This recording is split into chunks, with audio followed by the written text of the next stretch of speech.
ഇപ്പോൾ വലിയൊരു ചർച്ചാ വിഷയമായി മാറിക്കൊണ്ടിരിക്കുന്ന ഒരു സംഭവമാണ് ഗോപിസ്വാമിയുടെ മരണം.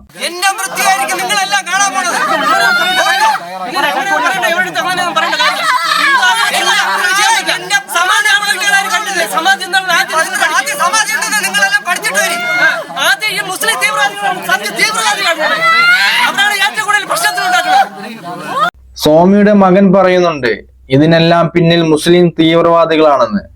അവിടെ വന്ന് മുസ്ലിം തീവ്രവാദികളല്ലല്ലോ. ഞങ്ങളുടെ ആവശ്യം എന്ന് പറയുന്നത് ഇദ്ദേഹം അവിടെ ഉണ്ടോ എന്നുള്ളത് ആദ്യം അറിയുക. പെട്ടെന്ന് ഒരു ദിവസം രാവിലെ ഉറക്കം വീഴ്ചപ്പോൾ ഒരു പോസ്റ്ററാണ് കാണുന്നത്, ഗോപൻസ്വാമി മരണപ്പെട്ടു എന്നുള്ള പോസ്റ്ററാണ് കാണുന്നത്.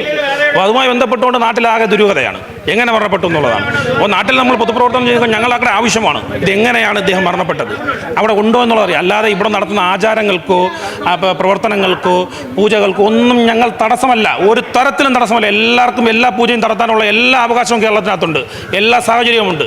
പക്ഷേ ഞങ്ങൾക്ക് ഇപ്പോൾ പോലീസുമായി ചർച്ച ചെയ്യാൻ തീരുമാനിച്ചിട്ടുണ്ട്. പോലീസിൽ വിശ്വാസമുണ്ട്, നല്ല നടപടി ഉണ്ടാവണം. കാരണം അദ്ദേഹം ഉണ്ടോ എന്നുള്ള മാത്രം ഞങ്ങൾക്ക് അറിയാമെന്നുള്ളതാണ് ആവശ്യം. അല്ലാതെ വേറെ ഒരു തരത്തിലുള്ള തടസ്സത്തിനും ഈ നാട്ടിലെ ജനങ്ങൾ നിരക്കില്ല. ഇവിടെ നാട്ടിൽ എല്ലാ വിഭാഗത്തിൽപ്പെട്ടവരുമുണ്ട്, എല്ലാ മതത്തിൽപ്പെട്ടവരുമുണ്ട്, എല്ലാ ജാതിയിൽപ്പെട്ടവരുണ്ട്, ഒരു ജാതിയിൽപ്പെടാത്തവരുമുണ്ട് ഇവിടെ. അതുകൊണ്ട് ആ തരത്തിൽ ജാതിയുമില്ല, ഇവിടെ മതവുമില്ല. ഇവിടെ RSS വന്നു നിന്ന് വർഗീയത കലർത്തുകയാണ്. ആവശ്യമില്ലാതെ ഇവിടെ വന്നുകൊണ്ട് മറ്റു മതക്കാരെ വർഗീയതപരമായി വേർതിരിച്ച് വർത്തമാനം പറയുകയാണ്. അത് ആ തരത്തിലുള്ള ഇവിടെ എല്ലാ ജാതിക്കാരുണ്ട്, എല്ലാ മതക്കാരുമുണ്ട്. ഇവിടെ ഒരു തരത്തിൽ ഒരു പ്രശ്നവുമില്ല. പ്രശ്നം ഉണ്ടാക്കുന്നത് എല്ലാ ജാതിക്കാരുമുണ്ട് ഇവിടെ. ഏതിനും എന്തിനും മുസ്ലിങ്ങളുടെ പേരിൽ പ്രശ്നം ചുമത്തുന്ന ഇതുപോലത്തെ ഒരുപാട് കാപാലികന്മാരുണ്ട്. നിങ്ങളൊരു കാര്യം മനസ്സിലാക്കേണ്ടതുണ്ട്. ഈ മുസ്ലിങ്ങളുടെ പേരും പറഞ്ഞ് അവർ തമ്മിൽ അടുപ്പിച്ചിട്ട് ആ കല്ലറ പൊളിക്കുന്ന ആ സംഭവം ഇല്ലാതാക്കാൻ വേണ്ടി മനഃപൂർവ്വം മുസ്ലിങ്ങളുടെ പേരിൽ ചുമത്തേണ്ട ഓരോ പ്രശ്നങ്ങൾ ചുമത്തിക്കൊണ്ട് അവിടെ ഒരു കലഹം, ഒരു കോലാഹലം സൃഷ്ടിക്കുക എന്നുള്ള ഒറ്റ ഉദ്ദേശമാണ് ഇപ്പോൾ സ്വാമിയുടെ മക്കൾക്കുള്ളത്. വിശംബരന്റെ ലൈവ് കാര്യം എന്ന് പറയുമ്പോൾ ഈ വിശംബരനാണ് ആ സ്റ്റേഷനിൽ പരാതി കൊടുത്തിട്ടുള്ളതും എന്റെ അച്ഛനെ കുറിച്ചുള്ള വൃത്തിയോട് പറഞ്ഞത്.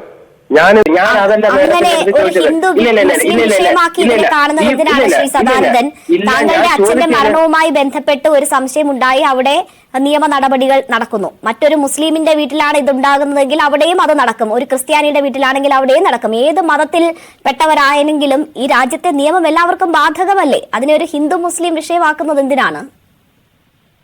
മേഡത്തിന് മലയാളം പറഞ്ഞാൽ മനസ്സിലാവില്ല എന്താ ഞാൻ പറയട്ടെ. അവിടെ വരുന്നത് മുസ്ലിങ്ങൾ മാത്രമല്ലല്ലോ, അവിടെ ഹിന്ദു ഉണ്ട്, ക്രിസ്ത്യാനി ഉണ്ട്. അവരെ പേരിലൊന്നും വരാത്ത സംഭവം എങ്ങനെ മുസ്ലിങ്ങളെ പേരിൽ വന്ന്? മുസ്ലിങ്ങളെ പേരിലിട്ട് കഴിഞ്ഞാലാണല്ലോ ഒരു ഇമേജ് ഉണ്ടാവുക, അല്ലെങ്കിൽ ആ ഒരു പ്രശ്നത്തിന് മൈലേജ് കിട്ടുക. അതാണ് അവിടെ ചെയ്തുകൊണ്ടിരിക്കുന്നത്. ഈ ഒരു കേസ് മുസ്ലിങ്ങളെ പേരിലിട്ട് കഴിഞ്ഞാൽ മറ്റുള്ള മതസ്ഥർ മുസ്ലിങ്ങളെ എതിരെ തിരിയുകയും അതൊരു വലിയൊരു പ്രശ്നമായി മാറുകയും ചെയ്യുമെന്ന് അവർക്ക് നന്നായിട്ട് അറിയാം. അങ്ങനെ മാറാൻ വേണ്ടിയാണ് അവർ ഇതേപോലത്തെ നെറികെട്ട കളികൾ കളിക്കുന്നത്. ഇതിനെ ഒത്താശ പിടിക്കുന്ന രാഷ്ട്രീയക്കാരും മറ്റു ചില ആൾക്കാരും. ഇവിടുത്തെ നല്ലവരായ ഹിന്ദു സമൂഹത്തോടാണ് ഞാൻ ഈ പറയുന്നത്. ഇത് മുസ്ലിങ്ങളെ പ്രശ്നമല്ല. ആ സ്വാമിക്ക് എന്താണ് അവിടെ സംഭവിച്ചത് എന്നറിയാൻ വേണ്ടിയാണ് ഈ പ്രസ്ഥാനം.